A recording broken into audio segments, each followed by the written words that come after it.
I missed the trigger for the go live. Damn it! You did. Right. But like, so this grandpa in Provo, Utah, he posted these pictures of him with guns on his Facebook, talking about how he wanted to kill the president, the vice president, the prosecutor in New York, and he also wanted to kill Obama. And when the FBI came to him and said, "Hey, buddy, what's all this about?" He's saying, "Oh no, it was all a dream. It was just a fantasy." Right. It was a dream. That's what he told him. No, he that's what the FBI has claimed he told him. Well, you know what's amazing. I wasn't familiar with every particular list situation, but my friend David and I had an interesting conversation. So I am center left. I think that's well established now. David is a righty, but he's also like, I don't like things that are fake and gay, and I hate when my side of the political party is fake and gay. So he he's also kind of at odds. He's like, I suppose, a center right. Okay. So he's in favor of gun ownership. I'm in favor of gun ownership. And he was like, I don't understand it. I'm like, what? It's like, where do these people get all these guns? I'm like, what do you mean? It's like, I have a job. I make money. I can't afford all these guns. Where did this guy get all these guns? And he apparently had a really good retirement plan. Well, that's the thing, is that he and I ended up having this lengthy conversation about the idea of unregulated gun meets and how much of a fallacy any of the regulatory models are, and all this thing. And I was literally like, and remember, people live outside their means. He could have literally just been buying guns on credit because he wasn't planning to live that long. No, that's actually a thing that happens when old people hit a certain time frame. Certain old people will say, like, screw it, I'm going to get a whole bunch of credit cards and run them up because I'm going to die. Then my kids aren't going to have to pay for them because credit cards are unsecured debt. Even though that's not actually true, because we do we still in fact have something resembling debtor's prison. It's just not imprisoning anymore. Well, your state isn't responsible. No, let me explain. My mom has a bank account. Mm-hmm. I have not followed through on collecting on it yet. And the reason I haven't followed through on collecting on it yet is because I am technically supposed to pay off any outstanding debts that she has with that monies first. Okay. Right? And it's like, well, I know at the very least, my mom owes a phone bill. Right? Now, is it wrong that I'm dodging that phone company? A little bit. But here's the thing. They called me to say, we want our money. I said, my mother's dead. And they tried to extort paperwork out of me. Right? They didn't say, oh, well, please send your information here. Please. They're like, well, get this thing. It's like, okay, I will call you back at my convenience. Yep, because they have no grounds to collect that money from you. I'm not under that contract. They can keep trying to call me and send collections as long as they want. I'm not going to pay my mom's. F off. Yeah, I'm not going to pay my mom's phone bill when my mom is dead and I use my own phone company. That's now never it's even better. It's even better with the credit card debt. Is their only real grounds they can hold you on is the estate. But if you're out of probate, you're in the clear. And if there's no estate, then they could just go get effed. But anyway, so Craig, posted a lot of edgy things. Had himself in a ghillie suit, which got a bunch of people on the media, all of Twitter. Posted himself in his tactical gear with his guns, and he got shot because the FBI chose, in my opinion, a strategy that was designed to escalate the conflict. Because they wanted to use their authority and power over a citizen. I'm not sure I agree with that premise. What I am going to say is that, in my opinion, there has been, since the war on terror started, a decline in the quality of leadership in the federal government, especially in the law enforcement and security sphere of the federal government. So, even before the war on terror, that's right, guys, we're going to have a serious conversation for a minute. Even before the war on terror, I recall there was a specific media gathering where Mhm. a upper level law officer in the police was like, we're working on too many angles that are not law enforcement. Mhm. You know, because we're being expected to replace social workers, fire, medical. Not that those things don't exist, but that people are just calling the cops. They're just jumping to 911 directly to solve all their needs. So that cops are overworked and stretched thin, and then you have the militarization thanks to Reagan and the war on drugs, which is just a euphemism. It's a dress rehearsal for the war on terror. Don't you Um, mean the war on some drugs? right. The war on the drugs we deem Well, unacceptable, except for the ones that we get ourselves because we have a better hookup than you people at the street level. Uh, well, I would disagree and say that the decline in the federal leadership happened in November well, 1860, but I mean, sure. Mhm. But what I'm getting at is that this has been an incremental process, and it entirely makes sense that you're going to suffer a brain drain when you are also increasing the demand on a limited workforce without increasing their capacity to actually get that job done. Because people don't want to pay taxes. I know, taxes are theft. That's a different argument. Fuck you, Ayrton. I mean, they're not theft, but I mean, disregardless. we can have that argument later. But Yeah. I wouldn't say federal law enforcement is stretched too thin. Well, Here's the fun If part. if Here's the anything, fun we part. have too many of them. Federal crimes have gotten worse since we started with professional federal law enforcement, which was the FBI. well, let me give a weird example. I like some documentaries on occasion, and sometimes I watch weird documentaries. There's a documentary series called The Killing Season by a pair of documentarians that I enjoy, and they reveal some very interesting things if you can believe them. I mean, it's documentary, verify your facts elsewhere. But everybody is familiar with the idea of profilers. I actually wanted to be one at one time. That's why I took all of my psych courses. I thought they were very interesting. It's a very elite, very specific set of interpretive job details. Mm. And it was revealed that the thing is that it's a very small pool of labor. There's very few total profilers, right? And they're not chasing serial killers anymore. I mean, they are, but after 9/11, they all got pulled to try and find bin Laden, Mhm. right? So an entire subset of federal investigation specialists for a very select, specific task of interpreting and understanding psychological forensics is now doing government jobs that they shouldn't be doing. Also, they were the people who would have been looking for school shooters, which the FBI, whenever Right. somebody says, hey, this kid is posting videos of him with a gun and talking specifically about how he wants to kill everybody at his school, maybe you should look into that. Like, sorry, we don't have people for that anymore. And oddly enough, you can compound that with the science is imprecise. And what I mean by that Yes. isn't that it isn't good. I actually think it's a very interesting science. But anybody who's watched the series Mindhunters, which is a fiction, knows that it was basically spawned by two guys in the mid 70s, right? And one of them, a very respected psychological investigator, went total Hollywood. Let's call it what it is. He wanted to get it out there and get chasing bad guys. Mhm. His peer, who is also a very respected psychological investigator, was like, no, we have to actually continue refining this science. It's not complete enough yet, right?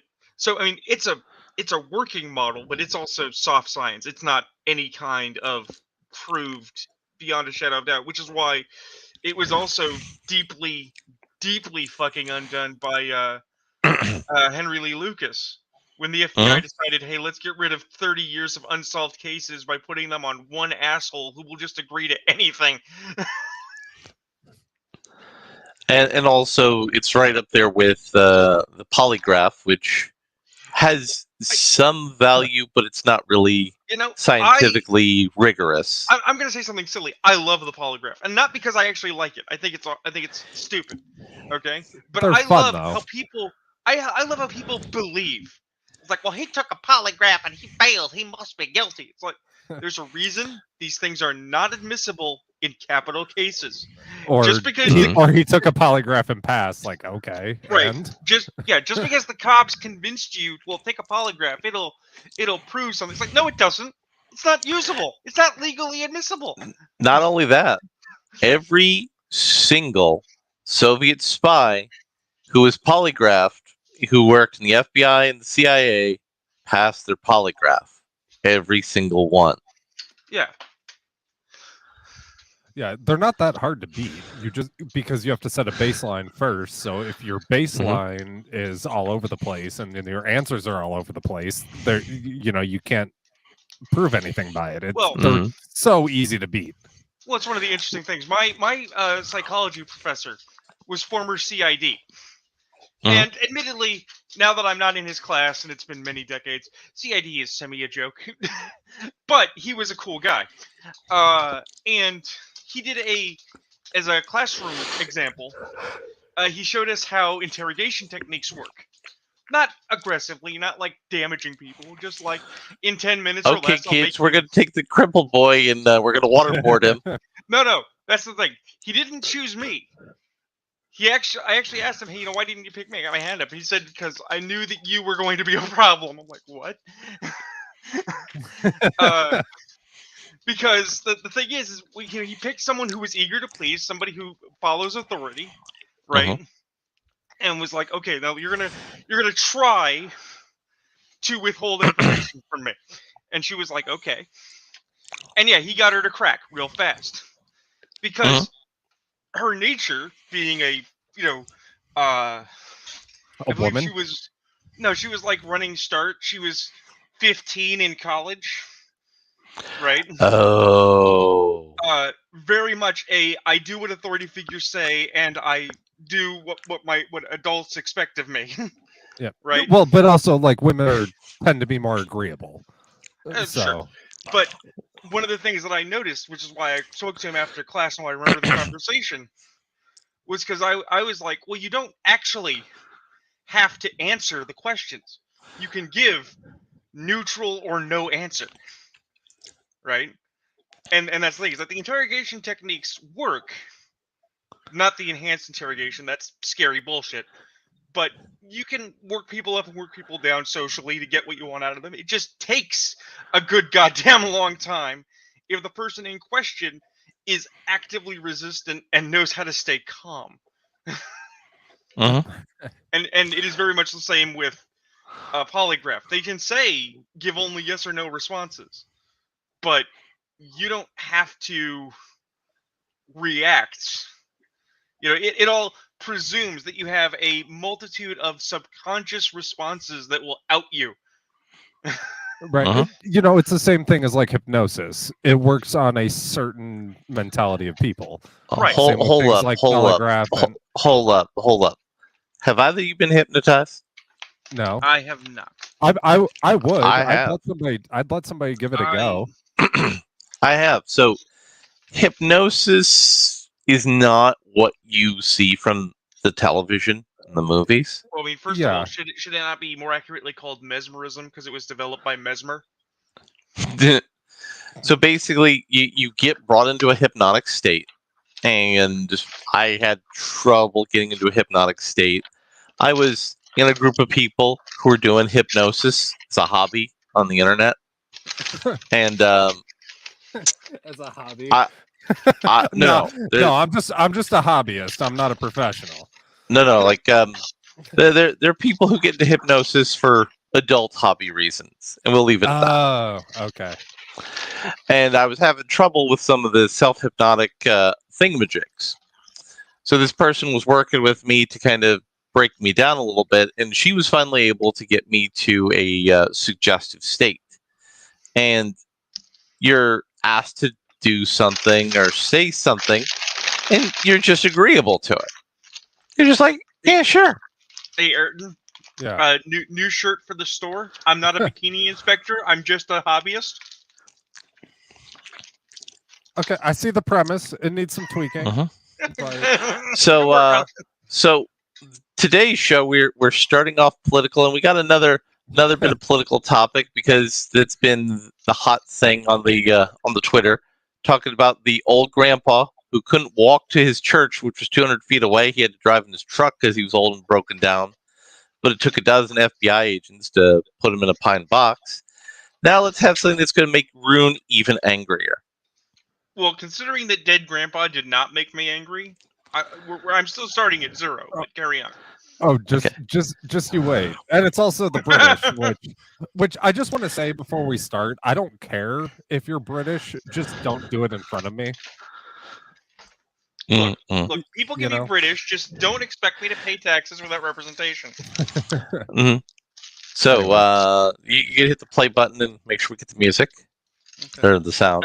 Anyway, is Church coming tonight? I don't know where he is. Did you put out the message on the tube, on the Twitter? He Yeah. did. People were here. Yeah. Why am I not? I'm not getting sound. Oh, there it is. She hasn't said anything to you. Doesn't matter. She's getting arrested. Feet, the movie. She's autistic. I know you're arrested. I'm telling you, I've got Eunice coming. She's going to be arrested tonight. I'm waiting till the police is coming. I'll explain what happened.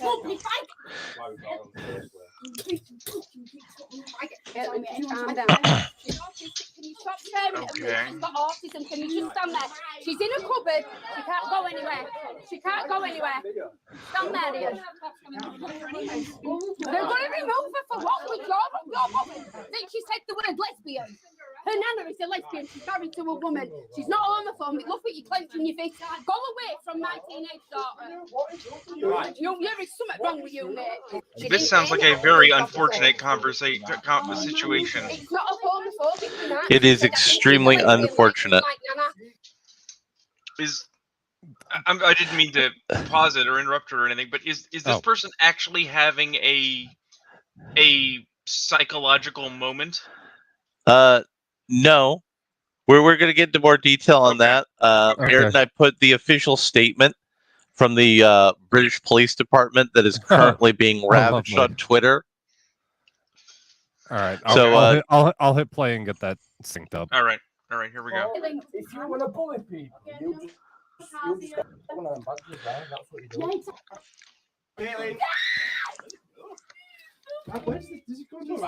She's autistic. She don't like people touching her. She will have a meltdown.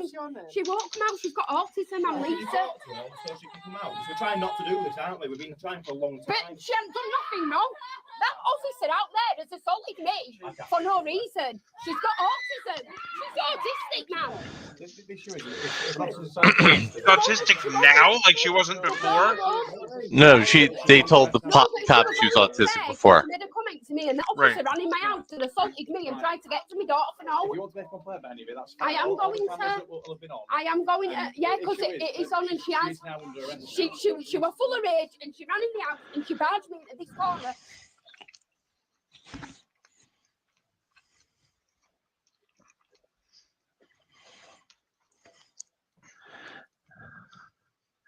All right.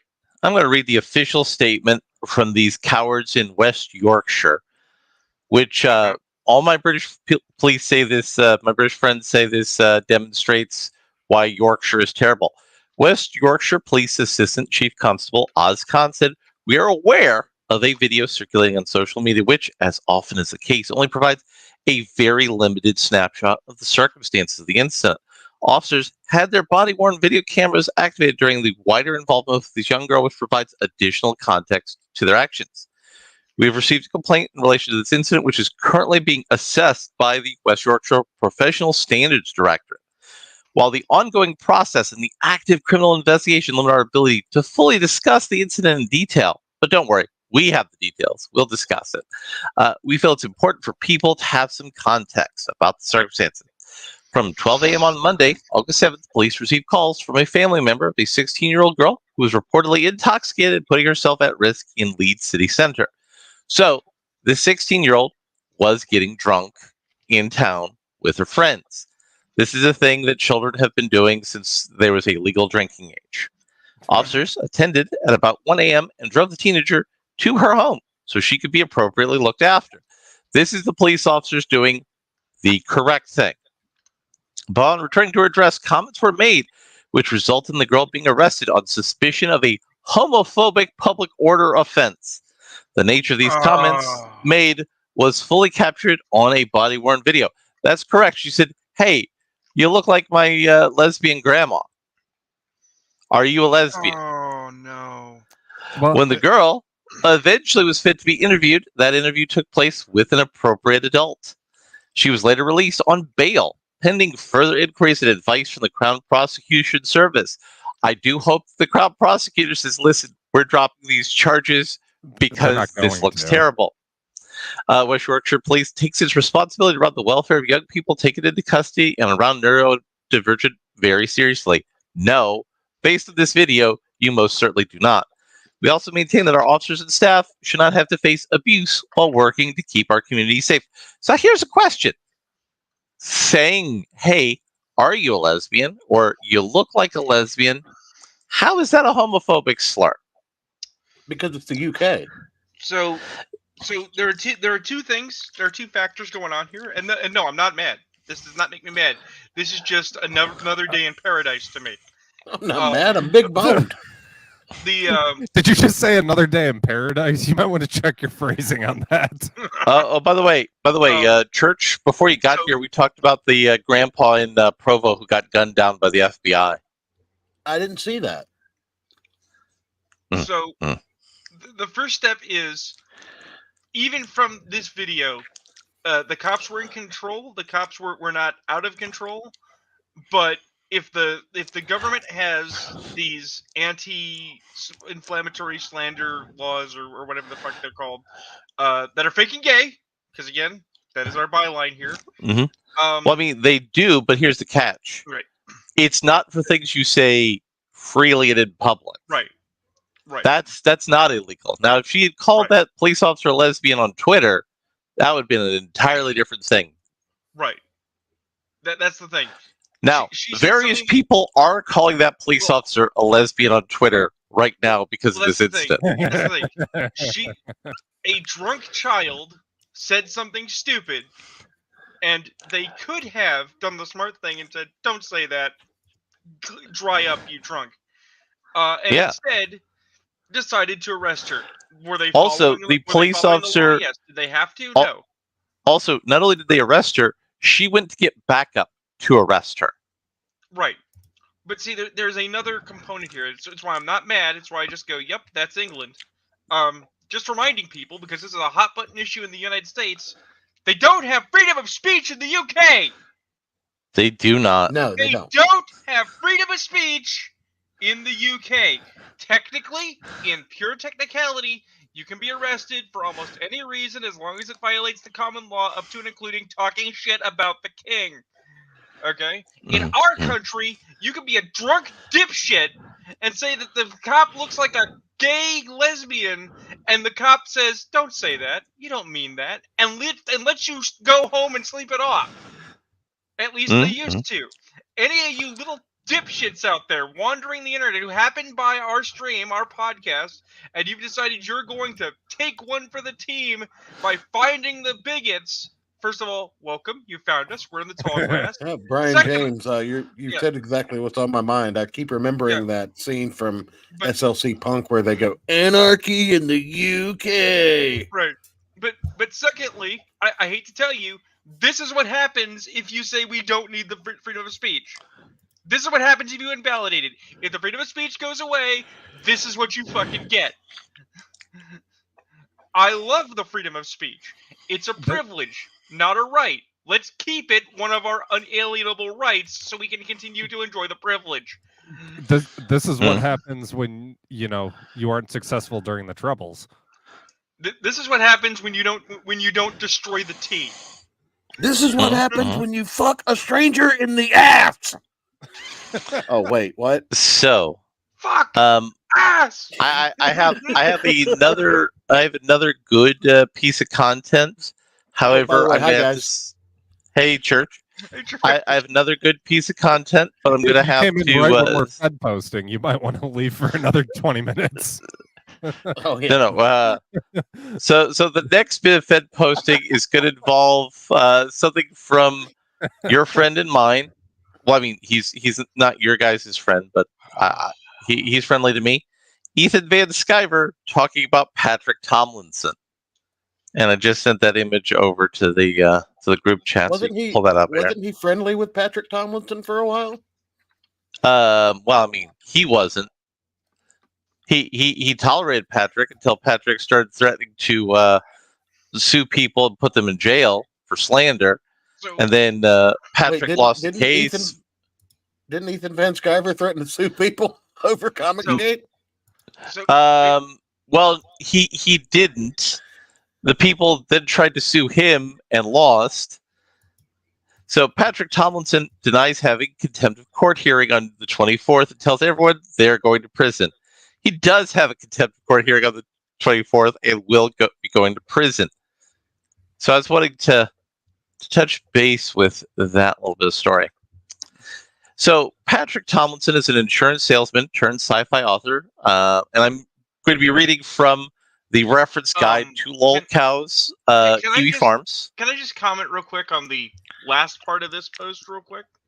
Because I'm mad about Pundit and the things you and I talked about a little bit earlier, and implying things about people on the sly. I don't know Mr. Tomlinson. I don't know his work, but fuck you, EVS, for inferring that this guy's sci-fi is bad just because he's got a contempt of court hearing on the 24th. Well, no, what he's saying is because he's lying about the contempt hearing, and the contempt hearing is because he's refusing to pay the judgments against him for his spurious lawsuits. Right, but his sci-fi novel might be fucking excellent. You don't know. Right. So I'm reading from again the reference source for these sorts of people, Kiwi Farms, which is now available in the Free Republic of Poland. Patrick Tomlinson is an insurance salesman turned sci-fi author who's been embroiled in internet drama for years, even briefly attracting the attention of Mr. Medicare, Porcelain, and Kiwi Farms users. Mr. Tomlinson has gained many. What is it, like 2-part documentary by Porcelain? Yeah. Mr. Tomlinson gave supporters and enemies fighting, blocking, and threatening legal action across Twitter, Facebook, Instagram, Reddit, YouTube, and Goodreads.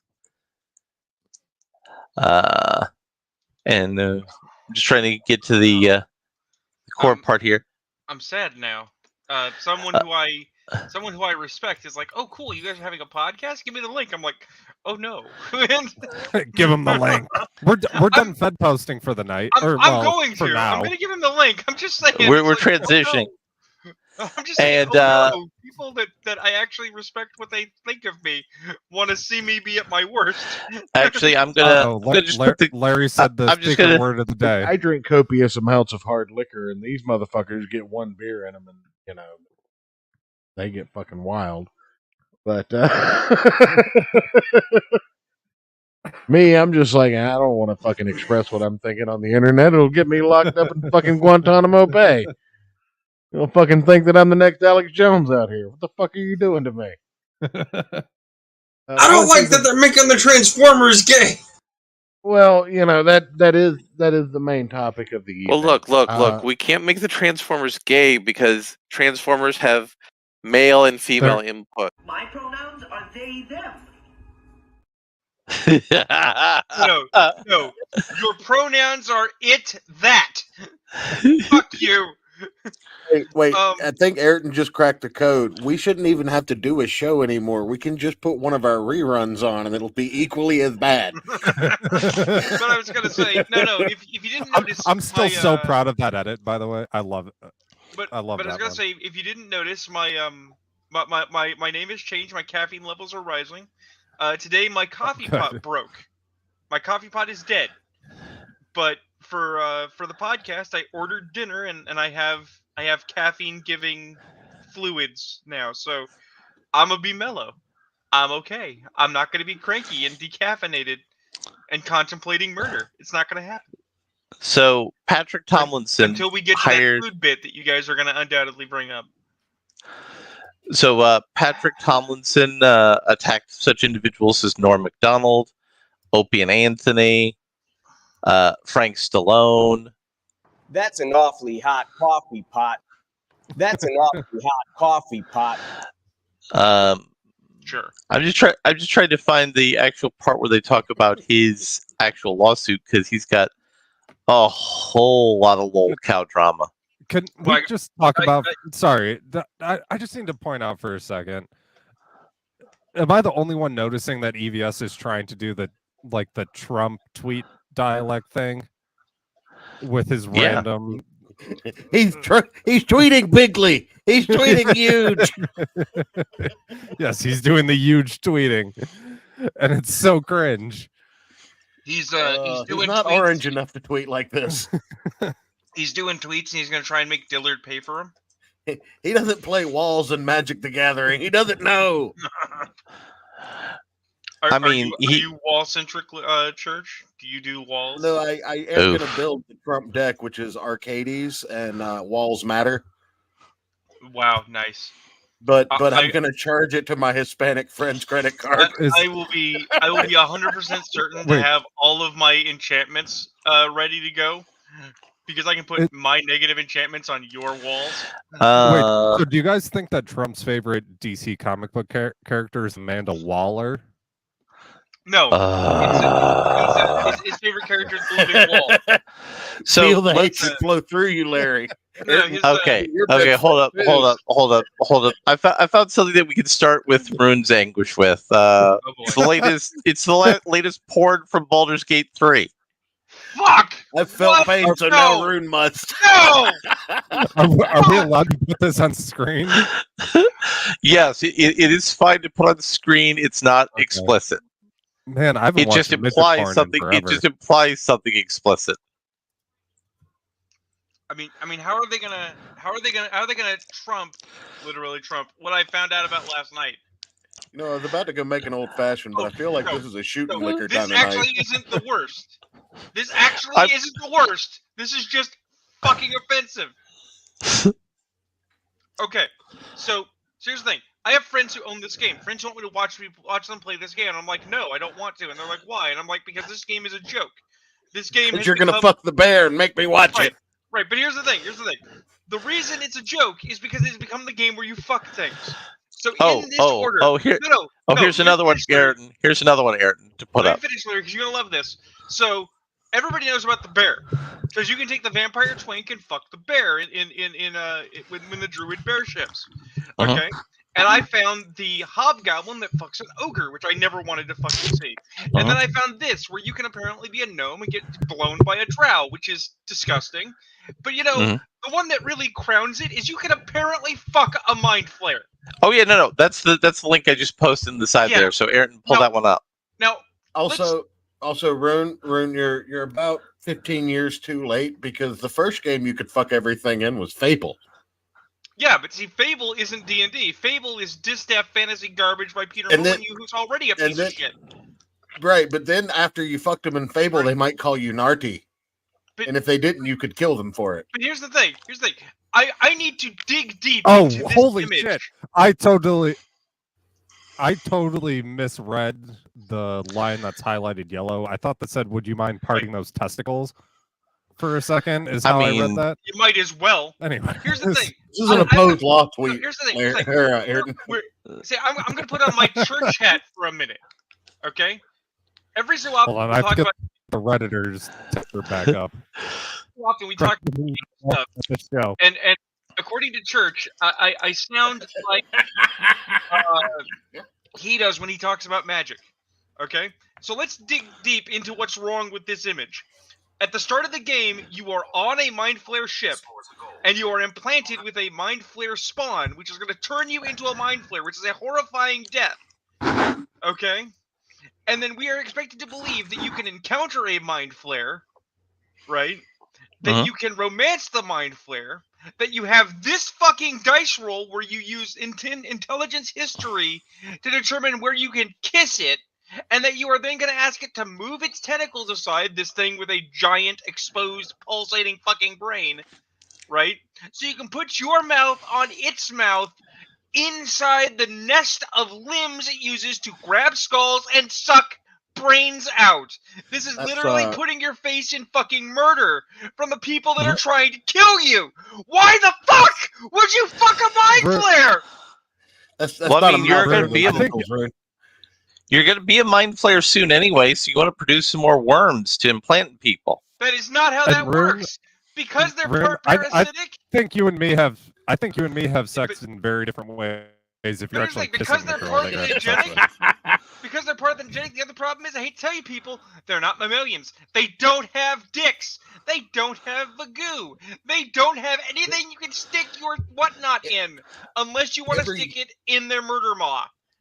Yeah. Every year, but they do have tentacles. Every year for Christmas, my wife's mother gets her and I a stocking, right? And in this stocking, she gets us like, cutesy little things and things that we can use and whatnot. And as kind of a gag gift, every year she gets me one of these ridiculously huge Duke Cannon bars of soap. But you can't really go through multiples of those in a year. So, I mean, they're fucking tremendous. So this past year, she actually got me 2 different Star Wars soaps. And after this conversation, I am now sitting naked in my computer chair, lathering myself with one because of how disturbing this shit is. It's degeneracy. My problem isn't actually that game developers want to put degeneracy in their games, or even that somebody wants to fuck things in their video game. That's their problem. Well, hold up. The game developers, now, Larry. Well, no, I have her on the list. Not yet. But Dale Gribble's before her. Okay. My problem is, this is D&D. This is going to be people's entry-level game to D&D. And some genius said, you know what we need? We need more dick in D&D.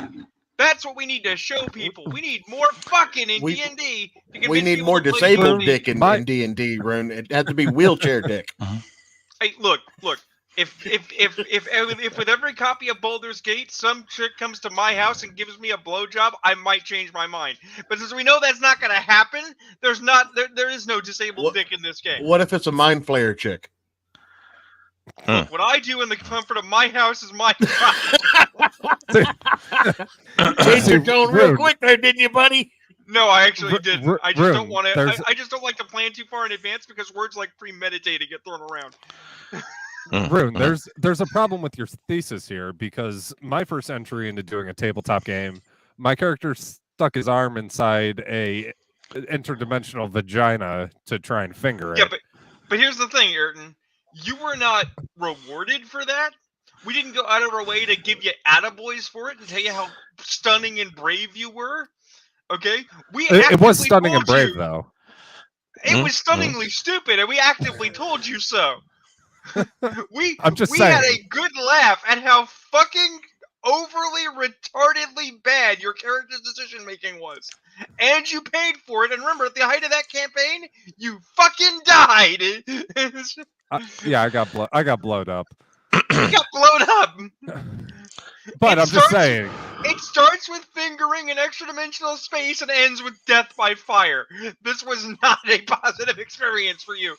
You don't know what I'm into, all right? Yeah, but it was suboptimal. Might we also remind the audience, Ayrton, that you got penetrated by a harpoon, and then you got your arm cut off, and then it got put back on by fairy surgeons with twine and needlework. Again, you don't know what I'm into, all right? So I think we want to pay our respects to an actual legend. Yes. The voice actor behind Dale Gribble passed away. We also, because we didn't do it last week, we need to give a moment of memory to Paul Rubens. No, we talked about Pee-wee. I thought. I don't remember us talking about Pee-wee. I thought we missed it. I thought we did. It was you were late, I think. I was super late. Okay. Yeah, we talked about it before that part. Got here. Well, still, I mean, we're losing the great ones, and it is sad that Dale Gribble has passed. Not only is the voice actor for Dale Gribble passed, the voice actor for Luann has passed. So the real question is, why redo? Because they're talking about doing a redo of King of the Hill. How could you do it without those characters?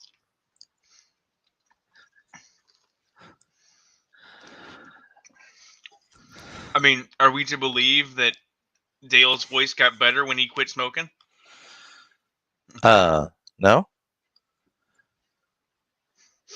Now, at risk DM of, Blackwall. DM Blackwall has made a correct point about what happens when you're infected with mind flayers. I am in fact very happy that DM Blackwall has gotten into the swing of things because, as I said, he is an individual that I value the esteem in which he holds me or not. and I was deeply concerned that he would look at this show and think, "Oh God, these people are awful." Oh well, he'll probably think that after this statement. At risk of offending the entire human race, I've never seen a single episode of King of the Hill. That's okay. Oh my God, you need to rectify that. I in fact that would mean I would have to actually watch television. Well, no, like it's on the streaming services, and Dale Gribble is right up your alley. So Dale Gribble was being cuckolded by his wife's massage therapist, but yet he How is still that up my alley? How dare you? Well, hold up.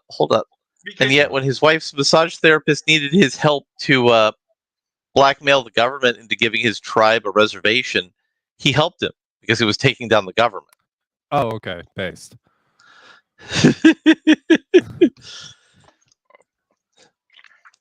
So Church, this Kid Rapper, never heard of them because I don't listen to rap, and if it's rap with children, I think about that one that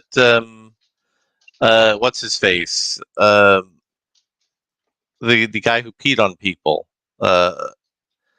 tried to marry when she was underage and Kanye? forged her parents' signatures. Not Kanye. Who was the guy that peed on people? R. Kelly. R. Kelly. Yeah. Yeah. It took me a minute because I had to remember, where did Adam West play a lawyer? And also the chick who R. Kelly forged her parents' signature to marry her.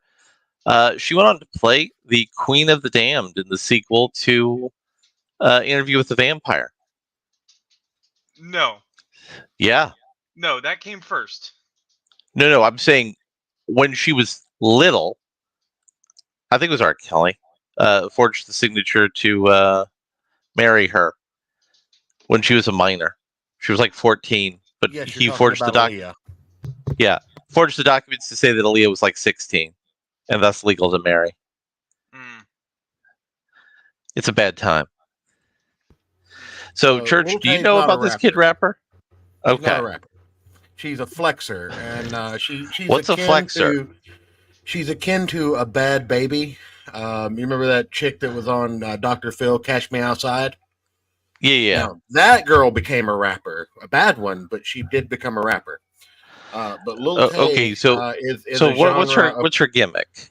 Well, Lil Tay is a genre of ignorant white, or at this case, Asian girl who talks black, acts black, and pretends to have large amounts of money because their parents have a lot of money. Mm-hmm. Her mom, they found out that her mom was a realtor. So all these mansions that she was streaming inside of, all of these cars that she was streaming with, were actually her mom's bosses or her mom's clients. So I mean, that's an excellent way to sell your property. But no, she kind of fell off the grid when people realized, why am I watching this? This is making me stupider than I already was, which was difficult to do. Also, apparently, she was going back to school because yeah, they had kept her out of school for a while. Now, there is some controversy surrounding this whole situation because there have been reports that she was abused by her parents, which they're not, they're not corroborated. So nobody needs to go attacking anybody or making any judgments based on this. These are all allegations. There's also allegations her brother, who managed her social media account, who is most likely the one who claimed she was dead, also abused her. Right, same there. And there is a case to be made that her parents allowing her to do this crap on the internet from the age of, I think, 9. There's a video of when she was 9 saying the N-word on live stream or something like that. She also made anti-Semitic remarks on a live stream. Yeah. So, but her parents allowed her to do this, and obviously they gave her access to all of these other people's homes, these cars, all of this stuff. Probably made withdrawals of money or bought prop money for her to make these videos. So there's a lot of, you know, bad stuff surrounding this girl, and she could very well just be a victim of circumstance that her parents and or brother were trying to capitalize on the trend of ignorant female acting like a hood rat that was popular at the time because of Bad Baby and her ilk. So it took a minute to find this. This is in relation to the previous subject, real quick. Go ahead. Ayrton, one of the things about King of the Hill is, even if you haven't seen it, it is extremely meme-worthy. As a result of a conversation, as a result of a conversation I had with Larry, I made this and gave it on to the world. If you want to share my my present, let me flip over. Okay. It may also amuse the DM. Oh yes. Yes. We're not a cult. We're an organization that believes the rules is written. And Braunstein. Yep, we're here. We're here. Nope, but no, King of the Hill. I didn't really comment on that. I was in the restroom, but no, King of the Hill's a great show. Boomhauer is something that, I mean, I'm sure can be replaced. I mean, you can find somebody to match that voice and cadence. Dale. Oh, Dale. Yeah. I don't know if you can find somebody to match that level of crazy. No, you Alex can't. Jones. Also, the big reveal in the final episode, Dale, the anti-government conspiracy theorist, one of his best friends was a government agent. Yeah. And the popular fan theory is his job was to spy on his friend the whole time. Mm-hmm. I mean, I assume that all three of you are government agents here to spy on me, so... Again, I know Ayrton's not going to get this, but Larry and Church, you'll appreciate this. I told my friend, who's a huge Dale Gribble fan, about this, and he was sad. Pocket sand! And I said, if there's any justice in this world, they're just burying Rusty Shackelford. Right. That's right. And they're burying him under a ton of pocket sand. Right.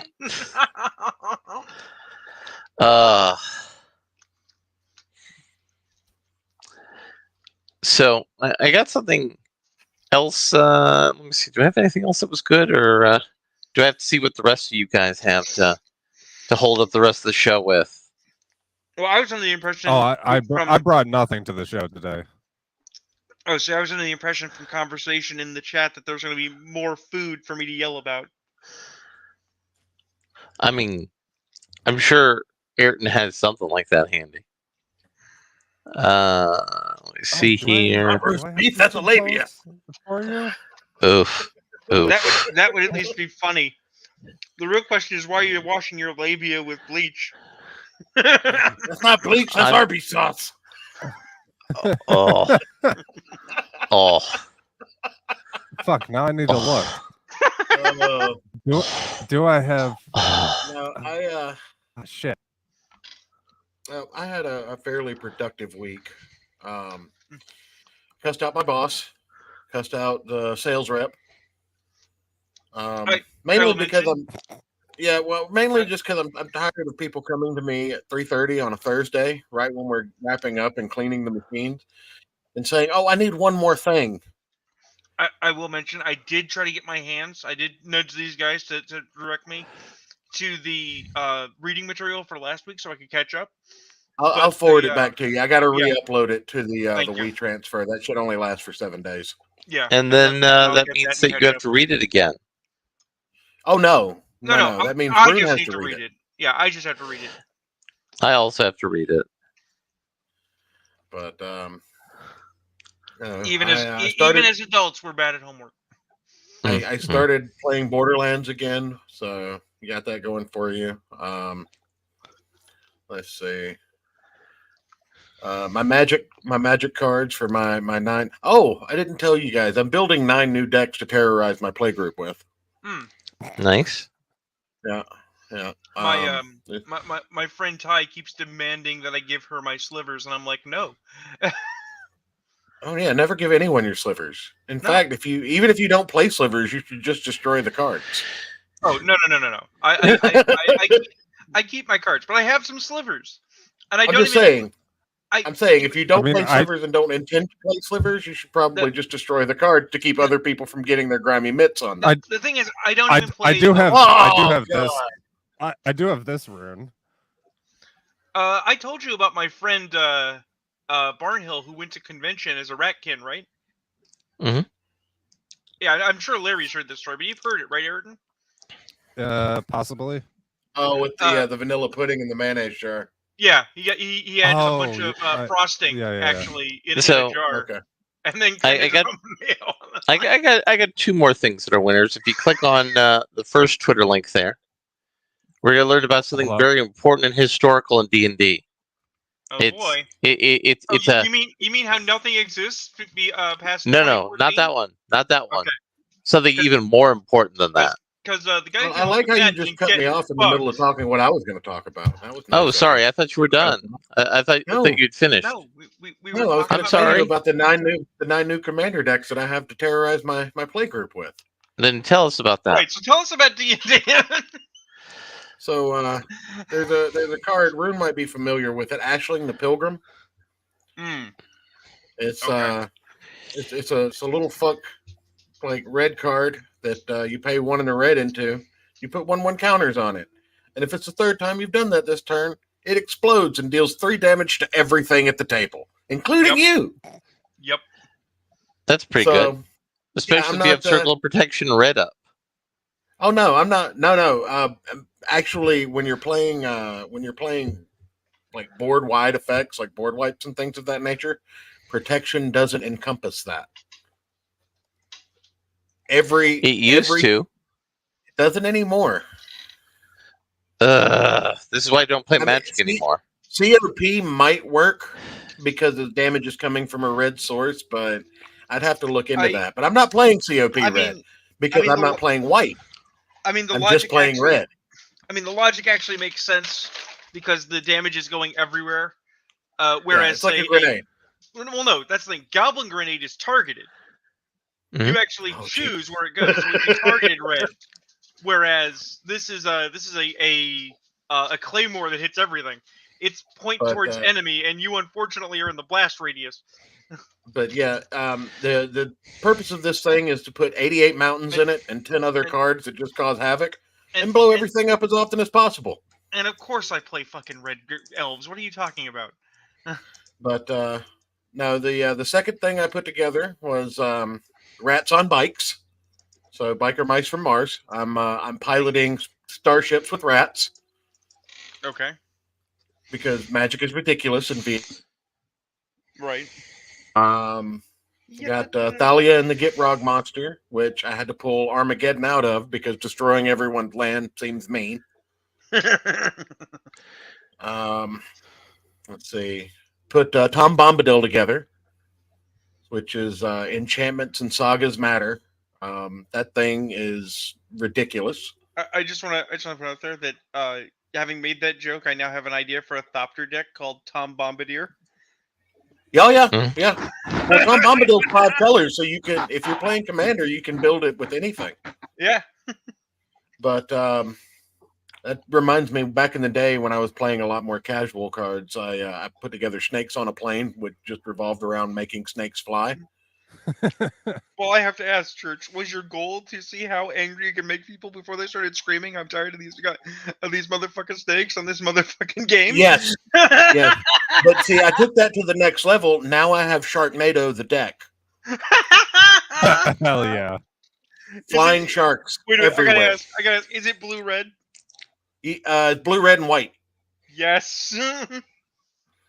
But yeah, flying sharks everywhere. Brawling. The Sky Shark Rider. Let's see. Zedru the Great-Hearted. You give things away, but you give the worst things in Magic away. Like a card called Bronze Bombshell. When anybody besides this owner controls it, it blows up and deals 7 damage in their face. There's a shitload of other cards that just put negative effects on people when you give it to them. Let's see. There's a couple more. I know. Oh, Mariki Rybarrett. I call that deck. What's yours is mine. What's mine is mine. And if I can't have it, no one can. Pretty good. I'm gonna take everything on the board and make it mine. The Esper deck. Everyone's gonna hate it. It's gonna be glorious. What's that? I know there's more. Let me see my little notepad here. Oh, Megatron. I built Megatron. Another blow up the world deck, but this time it's more targeted at my opponents rather than everything and everyone. Wait, why is it Megatron and not Unicron? Because he doesn't exist in Magic the Gathering yet. Ah. But Blitzwing and Starscream are in the deck. Mhm. So, I singly do not like these fancy faux decks they're putting out. These cards that will only Universe ever be in Beyond one card. block. Yeah, but I will admit I own an Asmodeus. I have the Lord of the Ninth Circle of Hell. I have a Sidorak. He's not even that great, as I recall. Actually, a Sidorak? No, Asmodeus. So, Ayrton, do you have any idea what they're talking about? Nope. No, I zoned out trying to find this one cooking channel that I can't remember the name of. It's like that conversation you and I had previously, Larry. Right now, if he could, Ayrton would be, loading an invisible gun, spinning an invisible chamber, and preparing to play invisible Russian roulette. Except Ayrton might actually have guns. I'm imagining it's like a Homer Simpson thing from The Simpsons, where there's like an old 1920s black and white cartoon playing in Ayrton's head. No, you guys are both wrong. There's a black and white cartoon playing in my head, and it's playing Russian roulette with a semi-automatic. Nice. So last Magic the Gathering thing. I am putting one last deck together. I'm putting the Eisenhorn deck together because I'm a terrible human being. Have you read Eisenhorn yet? Yes, I've started Eisenhorn. I'm on book. You like it? Yeah. Yeah, it's good. Last Magic blurb from me. Asmodeus the Archfiend. He's a 6-cost, 2 black, 4 colorless with Binding Contract. If you would draw a card, exile the top card of your library face down instead. You tap 3 to draw 7 cards. And then tap 1 to return all exiled cards with Asmodeus the Archfiend to their owner's hand, and you lose that much life. Yep. For a 6/6 demon, for a 6/6 quote devil god. That's a combo centric commander. You play him to just basically drain your life total to 1, and then immediately just go off. Yeah, you do something nasty. Otherwise, he's useless. Anyway, go ahead, Larry. I'm sorry to cut in with that. But I was I spent a lot of money on fake Magic cards so that I could terrorize my friends. All right, so we now have our first canonically autistic character in D&D, Asteria.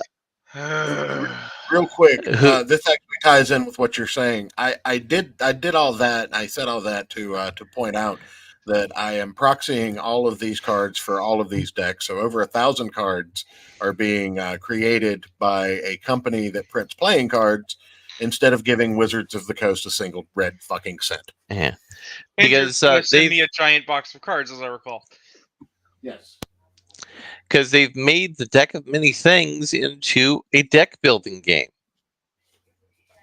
I hadn't heard about that component of this idiocy. 192 pages, 50 plus magic items, 30 plus monster stat blocks, and full adventure locations. This limited is edition. relevant to my interest because I like deck building games. I may have to give Wizards red cents again. God damn it! No, this is D&D swag you don't need. And Asteria is an autistic human paladin who worked with a Medusa. No, you're missing a step. Former princess who became an autistic paladin. She's basically. They wouldn't let a woman into the Holy Order of the Paladins.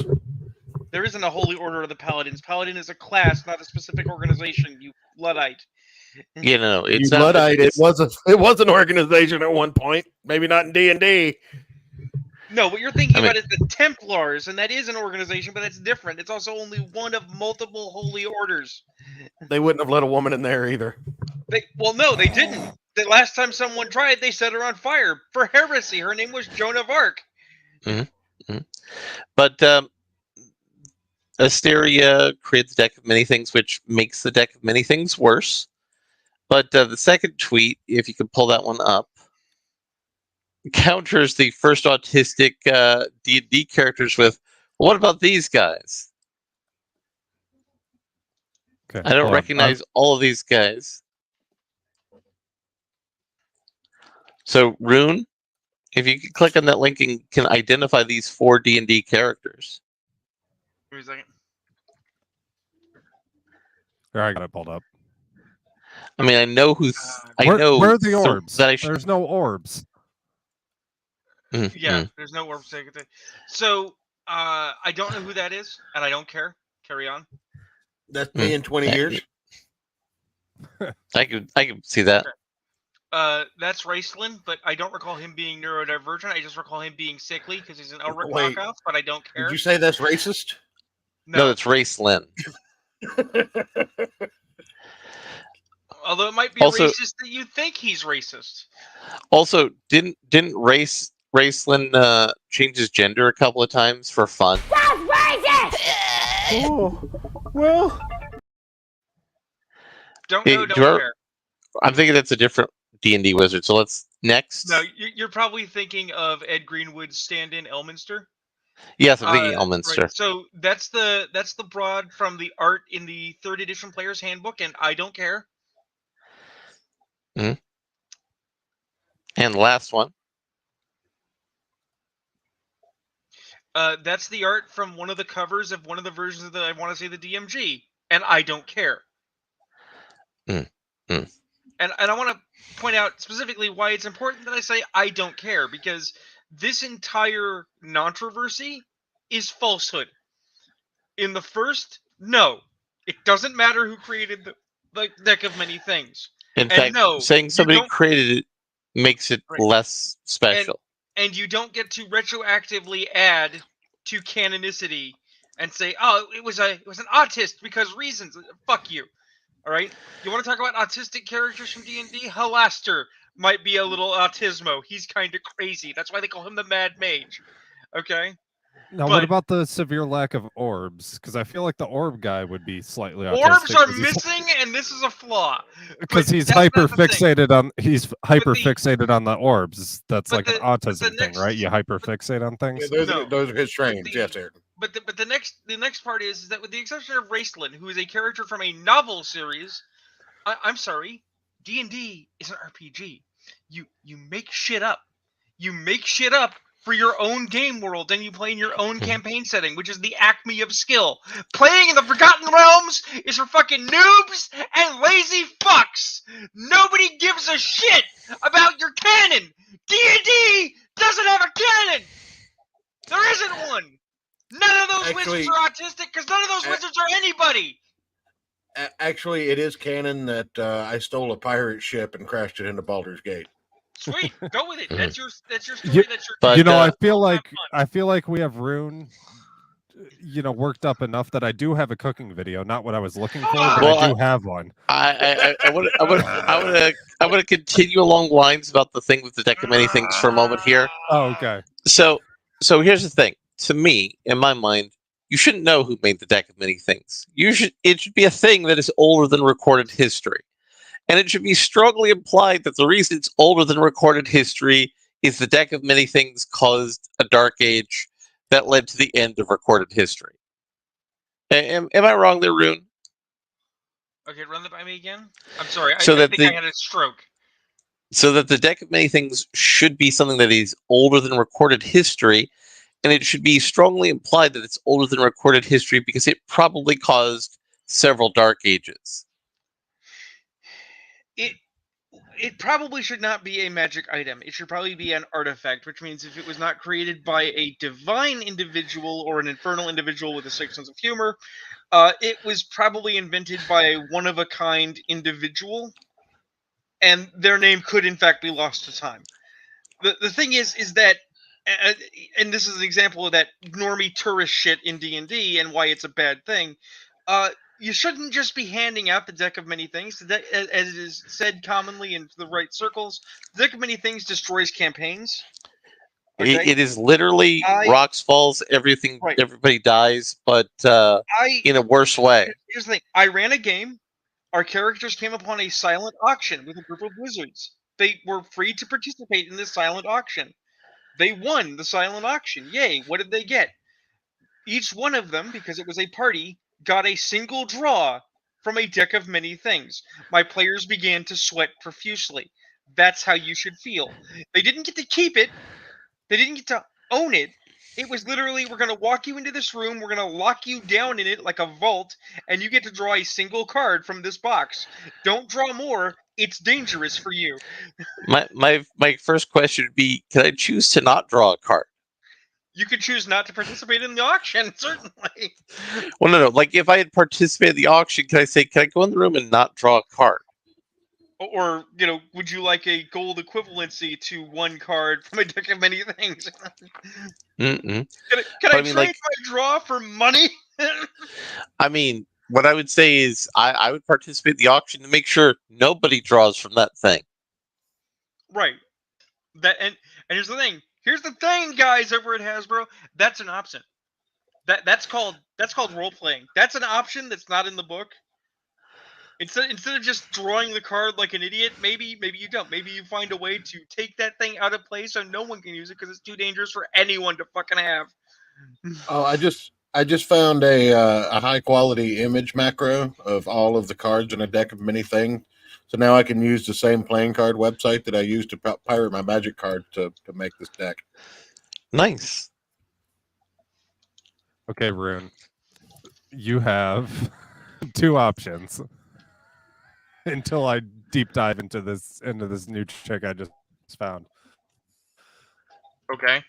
Option one. So you have two options.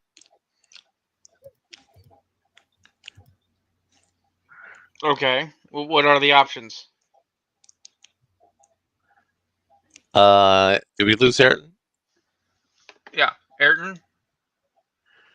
Ayrton. I think we lost Panama Red there for a moment. It's worse not knowing. Which one do you want, Rune? I'm still waiting for you to say what they are. He didn't hear you blanked out there for almost a full minute. Oh, damn it. Okay, so one's called Making Meatballs, and the other is a video of some Vietnamese street food that I'm not going to give you the full title to because it'll ruin what the video is. Vietnamese street food one is excellent. Is that not the rocks?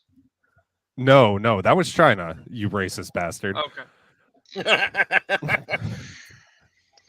I mean, obviously you're going to do both eventually, but yeah, let's start with the street food. Okay. All right.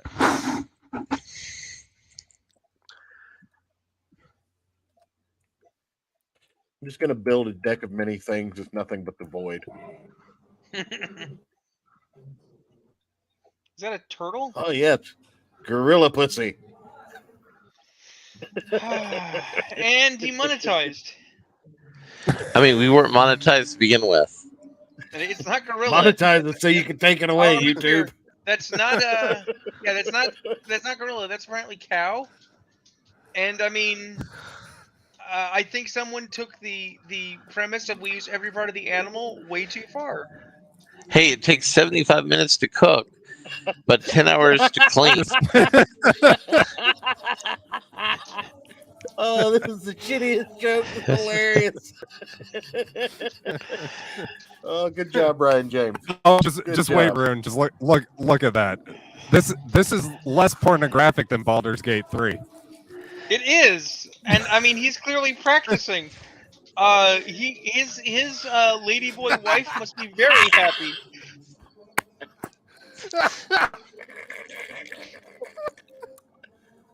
Oh God.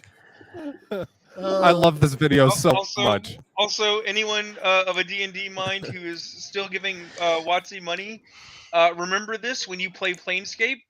in Sigil. This is obviously street food, and you can make it far more exotic and horrifying. What the fuck is going on? Your internet is Stop. apparently trash right Apparently, your internet wants us to have an ad. How about we do the meatballs? Yeah, I mean that guy wasn't actually doing anything wrong. He was just preparing something offensive. Yeah, I still thought it would make you uncomfortable, at least the fingering part. Like I said, his ladyboy wife is probably very happy. All right, hold on. Let's see if the meatballs deliver. I don't know. Every time I've showed anybody that video, they always like cringe the fuck out. So Look. Every mammal's got a pussy. It happens. All right. By the way, this person is British. If that should tell you everything you need to know. So it's flavorless. Got it.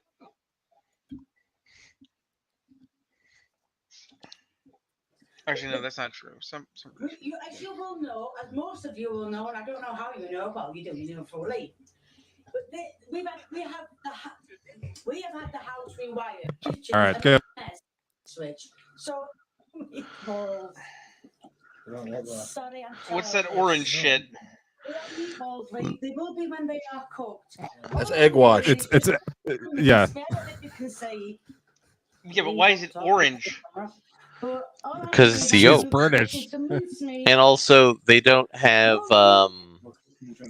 pasteurized eggs.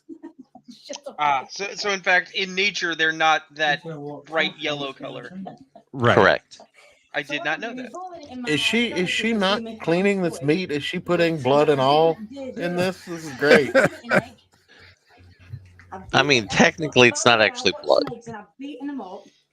I mean, the problem's not even the blood. It's any of the There's chemicals blood in the meat pan, the Larry. wrapping. Yeah. No, that's actually juice. What do you think meat juice is, Larry? No. Like, it's just ice and water that was trapped in the meat. It's not actually blood. I know. They actually wash the meat at the butcher. And she's not even dipping it. She's not even dipping it all the way in the egg wash. She's just getting like the bottom of it. Her bowl is too small. I agree, as you can see. Well, she's not even making proper meatballs. Well, look, I want to point this out. She has her bowl. First off, no. This is like a subtle thing for anyone who's paying attention. She has her bowl full of egg wash on the hot stove. Well, that, and if you notice, she has a pot ready to boil. Right, that she should be stirring. Also, proper, for those of you that don't know, a proper meatball is about 1/2 ground chuck, 1/2 ground sausage. And certainly not that big. Those are not meatballs. Also, those are like meat baseballs. And you know, you use seasoning. Well, admittedly, also he hasn't added a good aspect to some meatballs is if you put in a little thing like some oats to help that out. Maybe. You stabilize it with breadcrumbs, but breadcrumbs and eggs. I mean, that's really optional. I'm just saying. I'm gonna let you know, if I bite into a meatball and there are oats in it, I'm punching you in the face. No, you won't taste the difference for the oats and the breadcrumbs.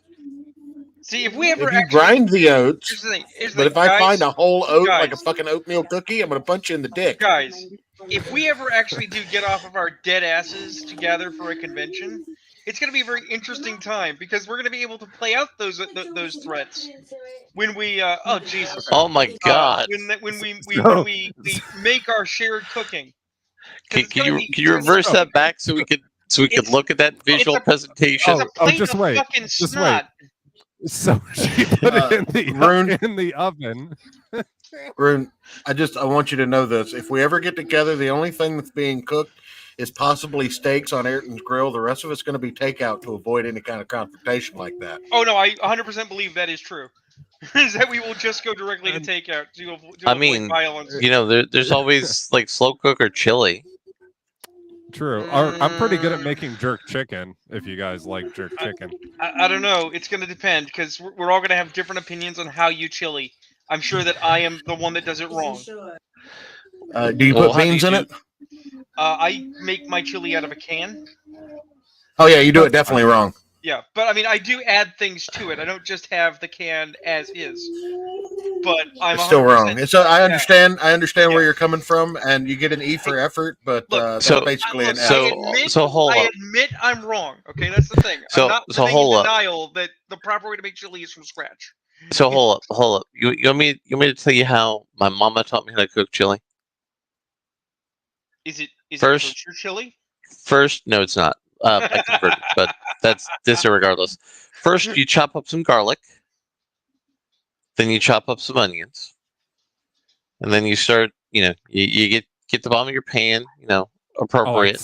I so thought you were about to do the Abbott and Costello bit about making. And then you start anyways, cooking continue. the onions and the garlic until the juices and the stuff get there, and then you start to get your meat.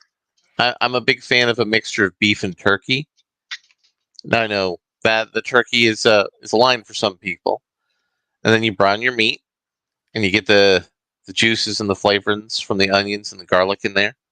I mean, if you're brining, you're starting this like a day or two in advance, aren't you? No. Okay. Then you get out your can of tomatoes. You do like stewed tomatoes or crushed. You pour in your tomatoes. You get in your tomato paste to add in that little bit of extra tomato. You spend a little time cooking that together. Then you go with your beans, and you that's can go. called reducing. By the way, you reduce it to where it's not as watery from the tomatoes in the can. And, the paste kind of forms like a sauce almost. Correct.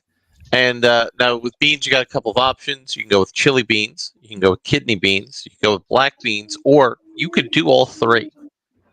If you want to get a complex, or pintos. If you want to create a complex flavor, you cook some more, and then you put in your spices. My mother's a big fan of cumin, in addition to some chili powder.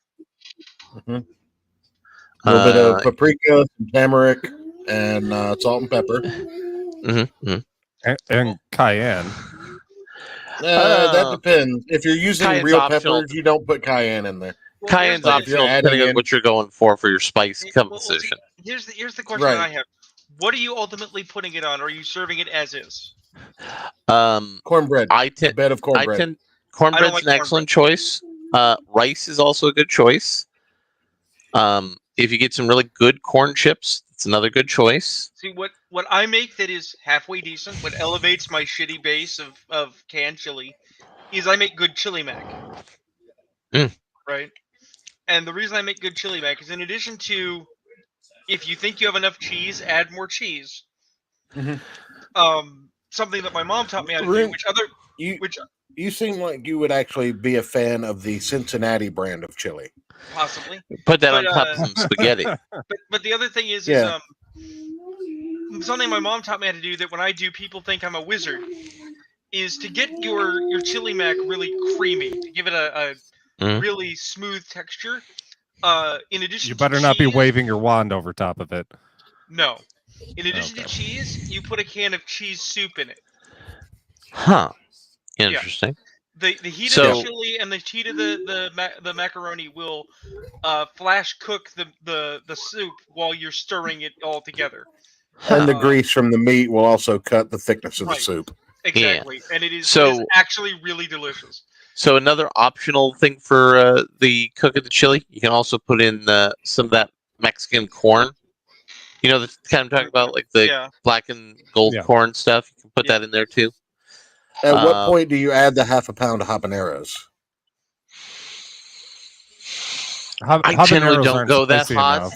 I generally don't go that hot because I live with people who don't like spices that hot. So that's what they make sour cream for, pussies. But if I were to do that, I actually would have put that in all the way back with the onions and the garlic. So what I'm hearing is that for our room, we're gonna grill steaks on Ayrton's grill. For our and take out, which I don't have a grill, by the way. Yeah, but here's the thing: for our booth, for our site where we set up for the convention, we need a portable stove, and we need a big pot, and we need to make a chili. Church of failure chili. Right, and then when people come up to our booth to get T-shirts or sign posters or whatever, they have the option, possibly for a small fee, to buy or be given a sample of. The health department would shut that shit down so I fucking know. fast. I know. Now, But it'd be great. Here's another thing my mom likes to do. Is like you make your chili, but you don't cook it all the way. You put it in a casserole dish, and then you put some cornbread on top of that sumbitch. Yeah, the cornbread on top. Sometimes the cornbread on bottom too. See, Yeah. Sandwich it in between 2 layers of cornbread. See, I have tried. I have really, really tried. It's one of those foods that I have tried in multiple ways. I cannot into cornbread. This is also an appropriate situation for pre-mixed biscuit dough. If you don't like cornbread. That might work. I just love that this because, this lady's face paused here has just been in the background the whole time we're talking about making chili. Ayrton, she's in this conversation. This discussion on confused because we're discussing food in a way that humans eat it. Yeah, I was gonna say this conversation as British a people whole aren't has human. led everyone to understand. Anyone that watches this knows that these 4 degenerate cocksuckers on the internet can cook better than this bitch. Now, another thing I like to throw into my chili is you get some canned tamales, and you put the canned tamales in with the chili.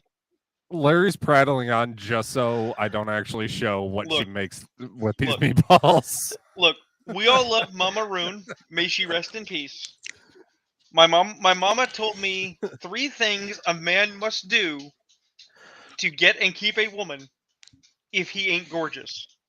And that's not because I'm not good looking. It's because you got to be practical when you're a cripple. Okay? You have to be funny. You got to be smart. Okay? And these are the actual things you need. Successful and money that can fuck off. Gold digging bitches are into that. If you can dance, that helps, but that's like an option. Okay?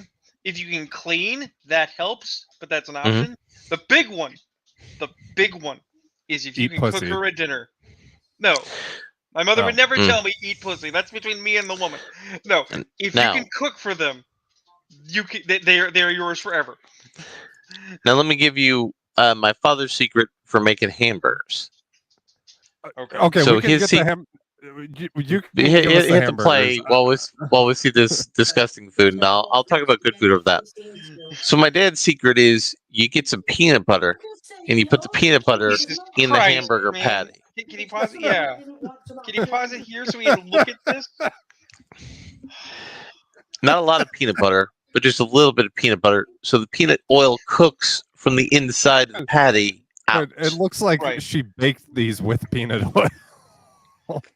That's the thing, is they didn't hold together. They're not balls, they're lumps of meat because they're way too big. And whatever the fuck was on them just oozed out everywhere. Yeah.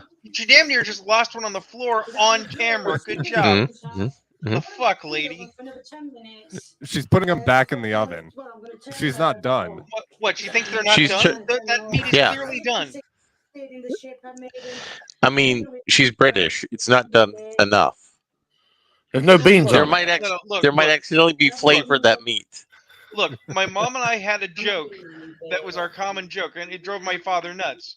Okay, we said we prefer well done. We know that that's a crime. We don't care. Okay, we err on the side of carbon because we don't like food poisoning. Okay, we're carbon-based life forms. If it's black and crusty on the outside, food poisoning. You would. It keeps you thin. Yeah. Yeah, and you know it's not an eating disorder if the food makes you vomit. Right. Exactly. That and you know, like you don't suffer from you don't suffer from an eating disorder. You enjoy it. It's okay. Right, and you know, cigarettes and White Claw are definitely a food group. Just look at that shit. Look at how dry. Every day you turn into more of a woman. Just look at how dry that shit is. Like, hey, White Claws are good. I mean, like I'm not non-alcoholic seltzer water, so why wouldn't I like alcoholic seltzer water? How she could do this horrible thing better and not be horrible. It's still horrible, but at the very least, she could have at least covered it with tinfoil to keep in some of the moisture that is now part of the oven. to keep this shit warm because it is just so fucking dead. Oh, wait. And she's just gonna put it on fries. She's gonna drop it on fucking chips. They're chips, not fries. Get it right. They're fucking freedom fries. We stole them from the French. People who can't cook don't get to call them chips. People who can't cook call them fries. What? And, you know, this is such an insult to the British too, because I mean there is some good food over there. Gordon Ramsay's a fucking Brit, for God's sake. Gordon, where are you? We need you. Smash in that door like the Kool-Aid Man and be like, it's fucking dry. I mean, I like fish and chips, but he smashes through the door holding 2 pieces of bread. Where's my idiot sandwich? What are you doing, you donkey? Oh, just wait. She's going to consume this. Oh, she doesn't consume it. Oh. No, she. I know, Ayrton. She consumed it. She fucking consumes everything. You can tell that. Yeah, I'm just gonna leave it on this pause screen. She hid it so that we wouldn't see her throw it out because she knows she fucked it up. My favorite is she has a video cooking rice, and the rice is still crunchy when she gives it to somebody to eat. I'm just saying, somewhere out there in Bing Bong Land, the zombie of Julia Child has risen from the dead and is walking through the streets looking for this woman. And in Dark of Night, they're going to smash in like a George Romero movie. Throw a fucking stick of butter at her. Yeah. Oh, God. It's going to be Shaun of the Dead, but it's going to be cooking-based murder in Minecraft. Here, go ahead and pull this up for the boys. I can also cook some lamb. My mother's also taught me how to cook that. It's many times removed from our bullshit, but I will point out Brian James is right. If you try ordering pizza in a room of 6 or more people, we're just gonna end up with cheese pizza because it's the only thing everyone agrees to eat. Although I think between the 4 of us, we could at least do pepperoni. No, bacon, pineapple. You have made a terrible decision with pepperoni. Yeah, but I can't do many other things. Everything gives me heartburn except pepperoni. And I can't do pepperoni. Wow.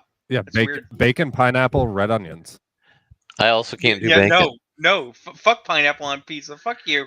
Pineapple on pizza is amazing. We're all grown men. We could just all order our own fucking pizza and shut the fuck up. Damn right. That is the actual answer. That is the actual answer. That is the correct answer. So is this some pizza is heresy? So is this somebody's card for Deck of Many Things? This is the Deck of Many Things. The cards for it. Yes. For the new game. No, this is the actual cards for the Deck of Many Things before the game. I have the other cards, I think. Like the Vizier says, anytime you choose within 1 year of drawing this card, you can ask a question in meditation and mentally receive a truthful answer to that question. Besides information, the answer helps you solve a puzzling problem or other dilemma. In other words, the knowledge comes from the wisdom and how you apply it. How did the barbarian survive pulling the Vizier from the Deck of Many Things? Should I do the laundry today? Yes. Very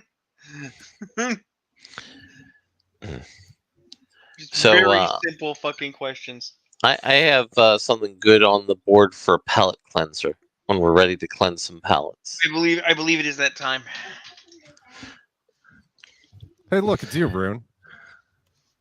Yeah, there he is. In my metal form. So the award-winning journalist and official LGBTQ plus rep, and who's been with Polygon and other high-end institution, Loping, aka Gaming and Pandas, proposed a good idea for a movie reboot. Last Action Hero sequel. Danny is a grown-up and middle-aged YouTube movie reviewer that gets sucked into the golden master reel of the Jack Slater reboot. The villain is the director, who insisted on subverting expectations in regards to everything that made the series good. I think that would be an excellent movie. I think it would be an interesting movie until somebody ruined it. I mean, it's ruined in the comments. What do you mean? I read the comments for this thread, and while some people are trying to answer in the spirit of the film and get the joke, some people completely fucking miss it. Well, I mean, I'm just saying, I think it would be a good movie. That's what I'm saying. Oh, yeah. And I think there's lots of really good and interesting dramatic potential for this movie. Only if it's directed by Ryan Johnson is the ultimate twist. And starring Nicolas Cage. Okay, scroll up for a minute. I just want to point out somebody doesn't know their fucking history. Just scroll back up for a minute. A little bit more. Okay, Alex Mux. I want to correct you with something. Shane Black directed The Predator. Somebody else directed Predators.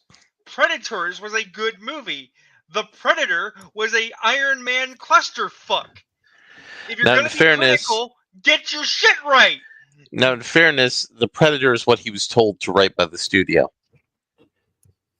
Sure, but his experience mostly doing family films and having just come off of Iron Man, I think there's a lot of him in it too.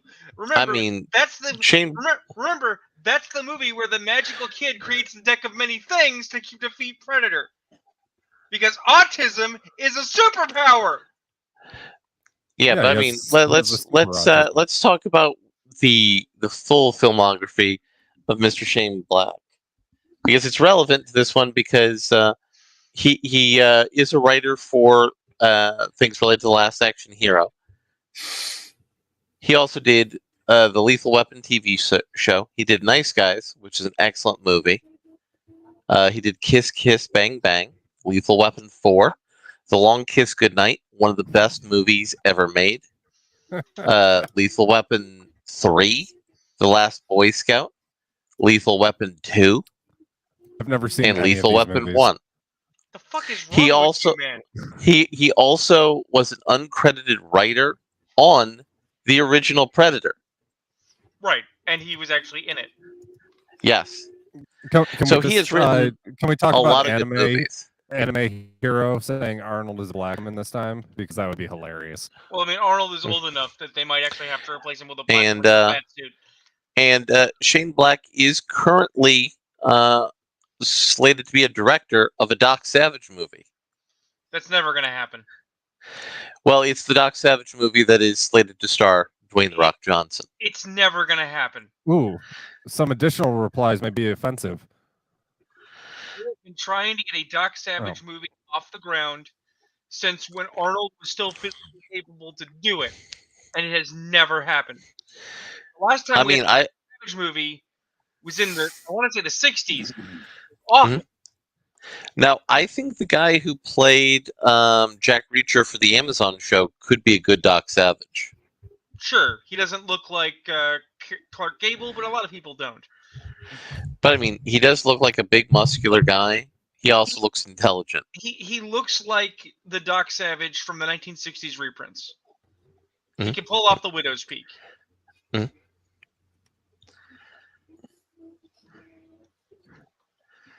So, Rune, do you have anything else you want to yell at in relation to D&D?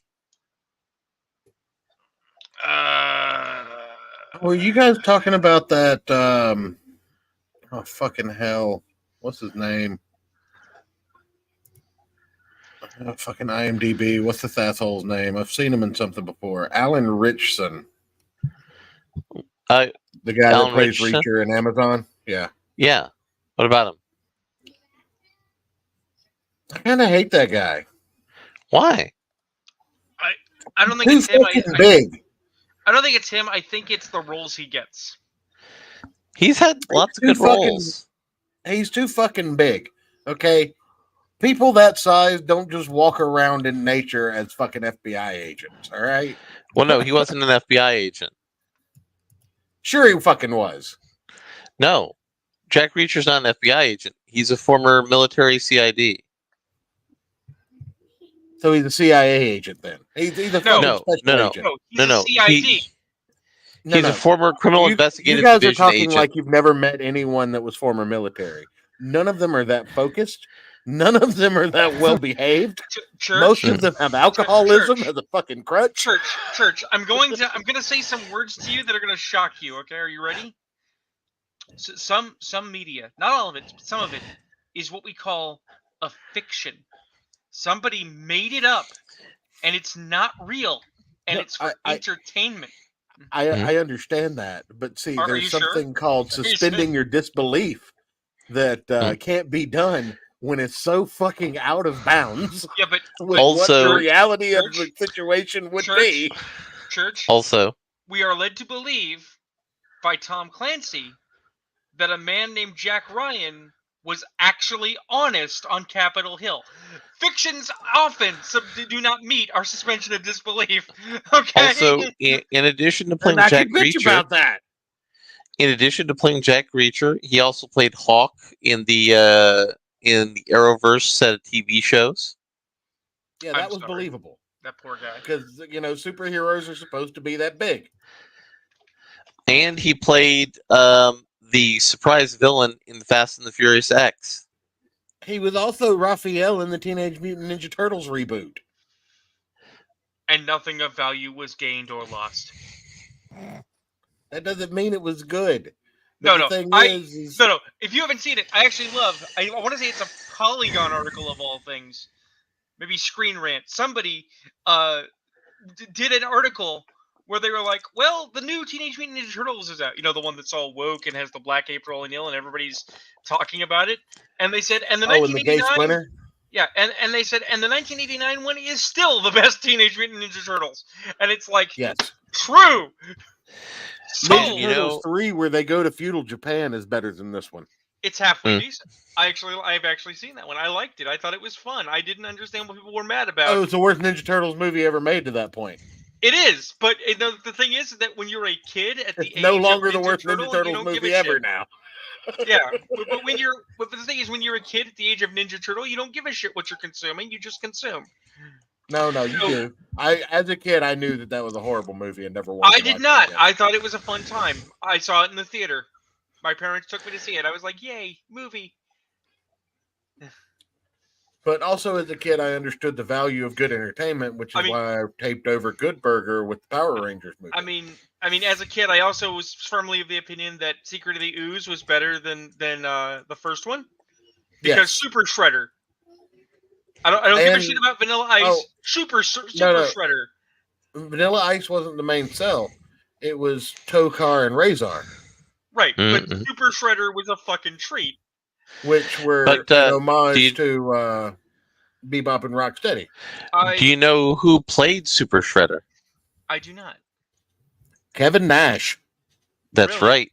The thing is that you gotta imagine little kid Rune, right?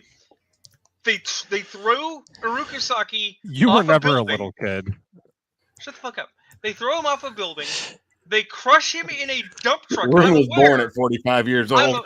I'm aware of the idea that that dude's fucking dead, right? And then there you are, watching the sequel, and his fucking hand reaches out of the garbage. I was like, oh shit! And then he shows up at their why that happened? base. Why? Because it was an homage to the original fucking comic series where I know. Shredder died in the first episode or the first issue. But then he shows up at their base, and it's like, oh man, he puts on every level of threat. Everybody's freaking out because they know he should be dead, and he's not. So I wanna take a pause for a moment. I just want to be clear about this because they successfully made a 2-bit joke villain in the cartoon for kids who had not yet read the book, incredibly fucking threatening in that movie. And now we watch movies and they have like joke villains that are awful that you would never believe could threaten anyone. So Kevin Nash, in addition to being in Teenage Mutant Ninja Turtles, was also in the Swamp Thing TV show. Briefly. He was. I did not know that. No. Kevin He's Nash is a not fucking Swamp great actor. Mainly Yeah. because he's huge. I'm just scrolling through here trying to see what else he was in. They're like, we for need a big acting. dude. Call Kevin Nash and see if he wants a paycheck. He was in Sabrina the Teenage Witch. Yep. He was in Love Boat.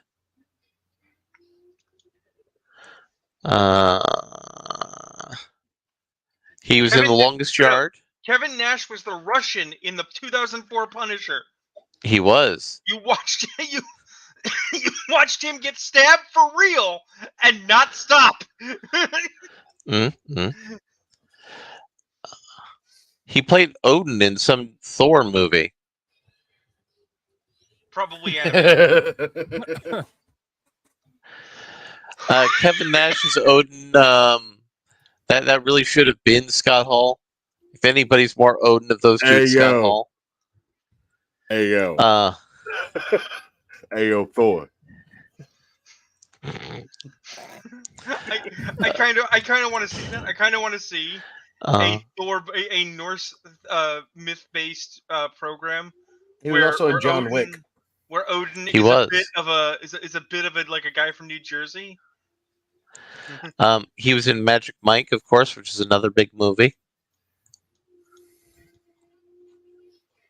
Let's see what else is going on here.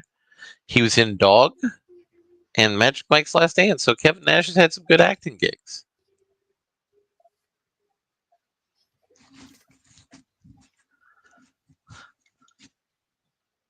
Let's see. Big Daddy Cool Diesel, the made for home video WCW release, or WWF release rather. Mm-hmm.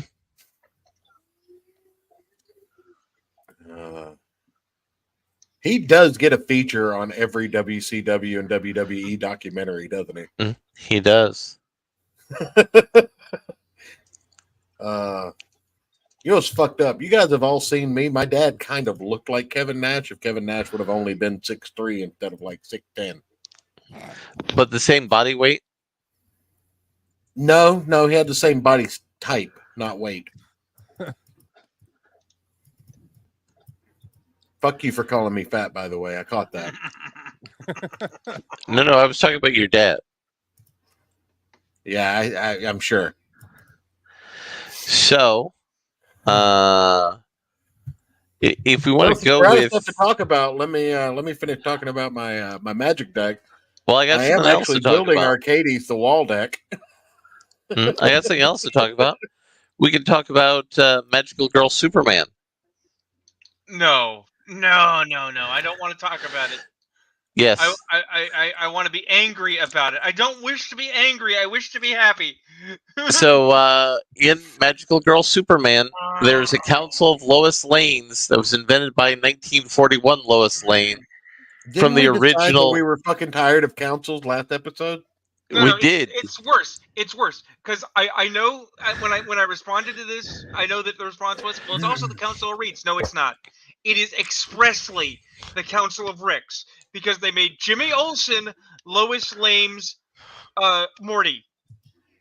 It's Morty's and Lois Lane's across the multiverse. Okay? It's fucking awful. And, I didn't care that they did some fuckery with Mr. Mxyzptlk because we still have the Gilbert Gottfried greatness from Adventures of Superman. But now I'm mad about it because there's a Council of Lois Lane with Morty fucking Olsen. It's Mxyzptlk, by the way.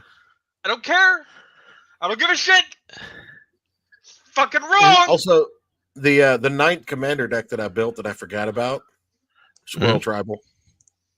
Nice. I mean, sure, you just swirly Chatterfang. shit, but I have 4 ways to make infinite squirrels in that deck. But I'm just saying, this is not funny. This trope is tried out. You know what is funny, Rune? It had a shorter fucking shelf life than multiverses. Infinite squirrels is hilarious. You know what? Infinite squirrels. You know what would be great, Church, if we're going to talk about your infinite squirrel decks?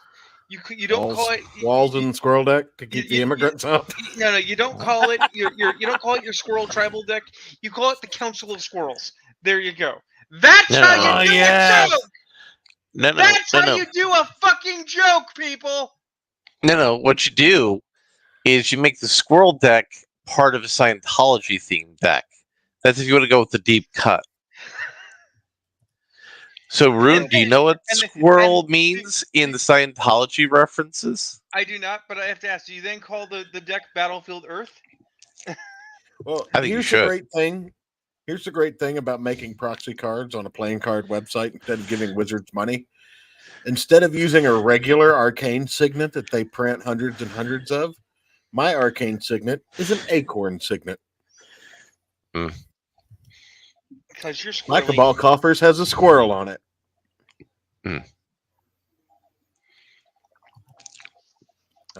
So, squirrel. Oh, my woodland cemetery is a pet cemetery. Nice. So, squirrel in the Scientology nomenclature is a person who uses the technology of Scientology, but is not formally part of the church. Look at the tiny person riding a giant squirrel. That's because Beastmaster Ascension gives all your squirrels +5/+5 as long as 7 creatures are attacking. That makes them big. Bootlegger stash. There's a squirrel on that card. I found all the squirrel proxies I could find. Coat of arms. It's a fucking squirrel. I now feel less bad about what I did to Larry. Look at this. Look at this. This is a doubling season with the squirrel on it. Earthcraft. Earthcraft with a squirrel on it. God damn it. Larry and I, Squirrel Monument instead of Eldrazi Monument. Squirrel Monument. Larry and I are involved in a little project, which is all I'll say about the nature of that project. And in it, I had to scribble up some lore. And when I went to Larry, it was like, Larry, this is going to be the furriest thing I've ever given you. And I'm so sorry for that. And he's like, how furry are we talking? And I proceeded to describe the wolves riding wolves with wolves. And he went, you know what? This is not half bad. And it's less furry than your squirrel deck, Church. So here's the thing about Rune. You could have told me you were full anthrope person, and that would have still worked. I would have had to figure the work around. That would have been too weird for that setting. Didn't one of you say you were working on a card game project or trading cards or something like that? Every so often an idea bubbles to the surface, yeah.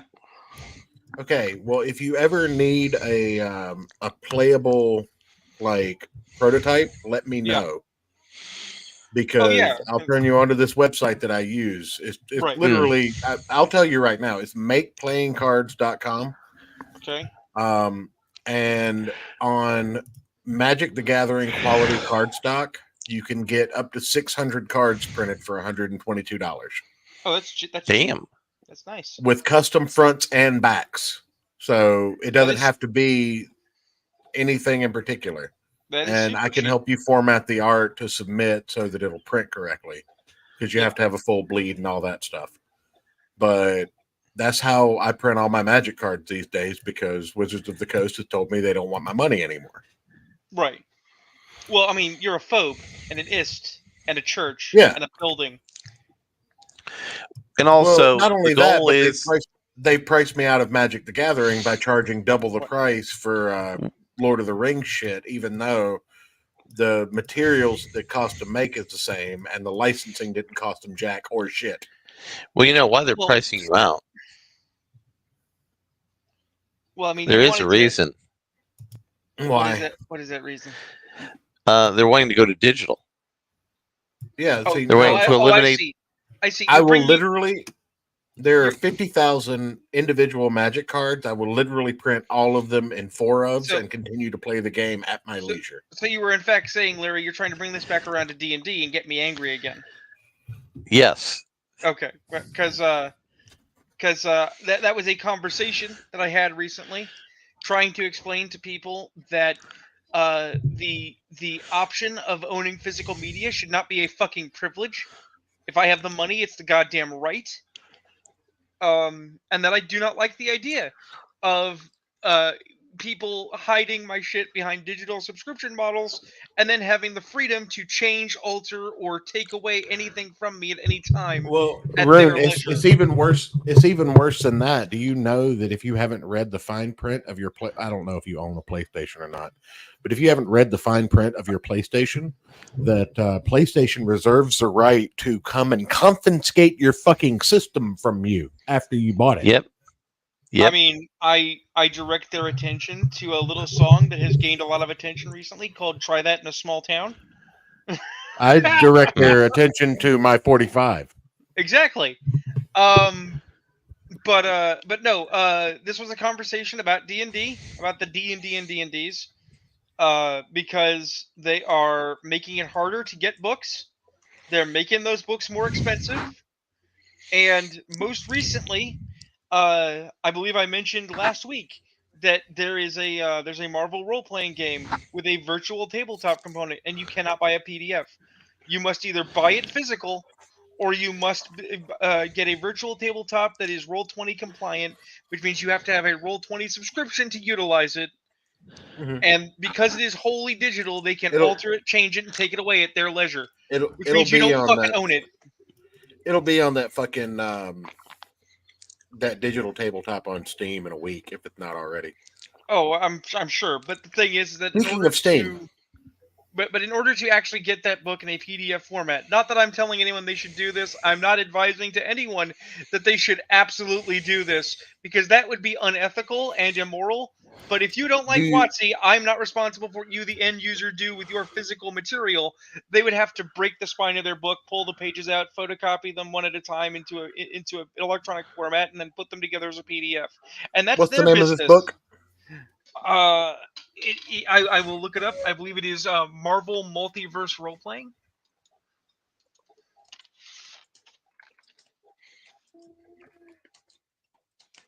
Okay. Not that I am advising anyone should do anything of that sort, because that would be wrong.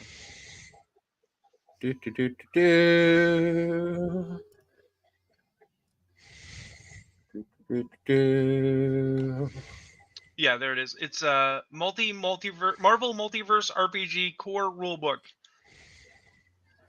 This product does not include a PDF. The digital rulebook is accessible in any browser and integrated directly into Roll20. Using a, I shit you not, D616 system. So it's using some dice and modifiers of 616 because somebody thought they were fucking cute. The Marvel Universe RPG? No, the Marvel Multiverse RPG. Oh, okay. Well, I have a PDF of the Marvel Universe RPG now. I mean, which one? Which one is that one? I mean, did you it says the Marvel Universe role playing game. Of course, I'm 100%. Who's the publisher? From published by Marvel Comics, a division of Marvel Entertainment, 2003. Yeah. So that's the Cortex one, yeah, I think. The one that we're talking about is brand new. It is front page advertising. It literally came up this year. Yeah.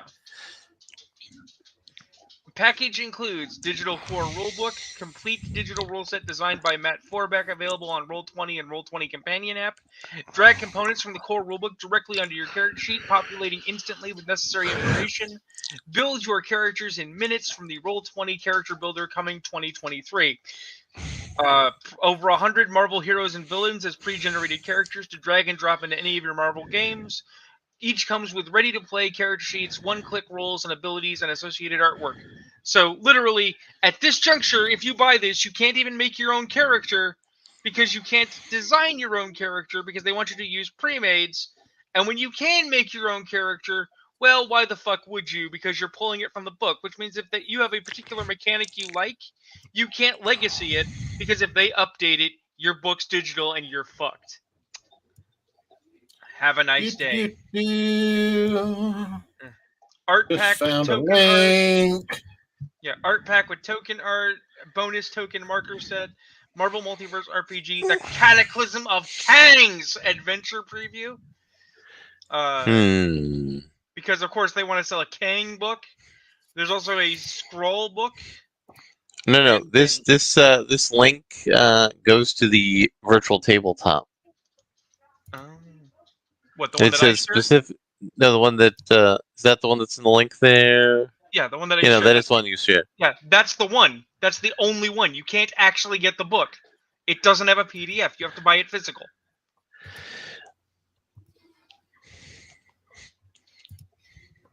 This is how Marvel wants it. And that's how D&D is going to do it next. Oh, I know. And people think that this is going to be great because it's like, oh, well, I'll just I use promise D&D you, as Beyond. long as there are people like me in this world that Hi, Miss Rena. exist, people will absolutely buy the physical copy, Look, rip the spine off, and scan the pages Look, for people like us.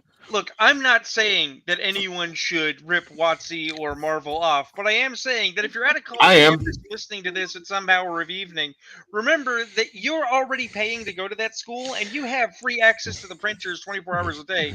Feel free to print off any number of educational resources you need for any purpose. You know what I like? It's how we started this stream with Fed posting. And this is how we're ending this stream. Fuck the police, straight up from the underground. I mean, the police should be abolished. We should go back to a one sheriff model and give everyone a gun. The problem will sort itself out in 2 weeks. It'll be a rough 2 weeks. Don't get me wrong. Yeah, I was just thinking about Seattle, and they were talking about how when they got rid of the police for that test. When they give everybody in Seattle a gun room, stay inside.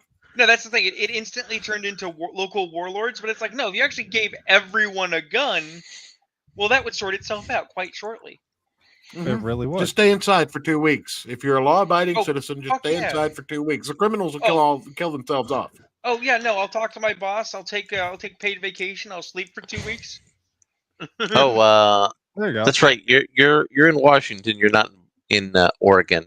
Portland's having a bad time. Yeah, no, I as awful as Washington is, I'm in a real state. Mm-hmm. Your state's only slightly more real than Ohio. Calm down. No. Oregon is Washington Jr. and is like Washington's redneck cousin that's retarded because he's a little inbred. Basically, the people in Washington, California agree Oregon is their buffer state. Yeah, it's how we keep. And Ayrton, I don't know if you knew this or not, but in the last state draft, South Carolina acquired Ohio, and there's been no replacement issued yet. So really, it's just a disconnected branch of South Carolina now because they had so many fucking transplants. I mean, when it comes to the positions of California and Washington on the subject of Oregon, I must quote The Offspring. You got to keep them separated.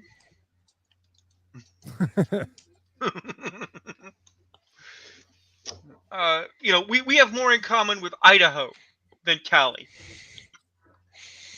Well, I mean, back before I moved to Arkansas, I worked for a guy who was from Ohio. My best friend that I played cards with was from Ohio and moved back. And at least 3 people that I interacted with on a daily basis because of my travel from work to home were from Ohio. And then when I went to Ohio when I was 15 to work with my grandfather in a fucking food truck, I found a shitload of people from North and South Carolina. And I'm like, what the fuck? Do we have an exchange program with this piece of shit place? I mean, There were no black people there, Ayrton. That's the only thing that's different between South Carolina and Ohio. Is the amount of black people. It depends on where in Ohio you are. Like, go to Cleveland. Well, I am. No, it doesn't. It doesn't. Don't go to Cleveland, but you know what I mean. I am reminded. Go to Columbia and tell me that there are black people in Cleveland. Just because you saw 3 there once doesn't mean they weren't vacationing because that's where the Football Hall of Fame is. I am reminded of the words of lead guitarist for the band Death Clock, Squizgar Squizolf, who said about 200 years ago, a bunch of Germans came to the Midwest to get stupid and fat. There you go. That's Ohio. I think that's how we should end the show. Ohio posting. The bigger, whiter Ohio. Shout out to Cincinnati Chili and Skyline. No, fuck Cincinnati chili. That shit's gross. Don't be a bitch, Ayrton. Broaden your horizons. You know, you get a layer of spaghetti. You get some chili. But I hate No, you spaghetti. gotta say it right, Larry. Larry, you gotta say it right. You get some spaghetti. You put some chili on top of that. Some green onions, a little bit of cheese. It's best if you use some of Mom's spaghetti. Mom's And spaghetti's the best. And also, you can put sour cream on top of all of that. Yes, you can. Yes, you can. But just and get rid there's of no spaghetti heat in it because it was spaghetti- made by white people. Also, Ayrton, you don't get Because to judge spaghetti's people gross. for food because you put pineapple on pizza, you piece of shit. I do get to judge it because He is worthless for that. Yes, I've disowned him and written him out of my will for that. Because the only people I'm actually racist against is Italians. They're annoying and their food's terrible.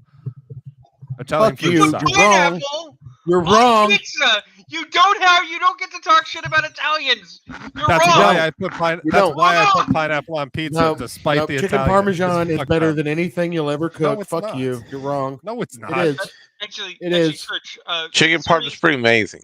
Actually, serious business, Church. Sometime if you ever want to have, There's so much better Ayrton, things you get can us the do fuck to out a of here chicken. before we keep bedposting. Church, I'm about to take my pants off. serious business, Church. If we ever have the opportunity, I will make you fettuccine Alfredo. You probably like it. No, I don't like white creamy sauces from men. Say really? say 'Cause goodnight, everybody, please. Please. All I'm make a hearing nice is like white creamy sauce. all I'm hearing is like gabagoo mafia. I'm a retard. Like that's all I'm hearing. It's a right now. gabagool, you fucking asshole. Good night, everybody. Gabagool. Ayrton, I'm gonna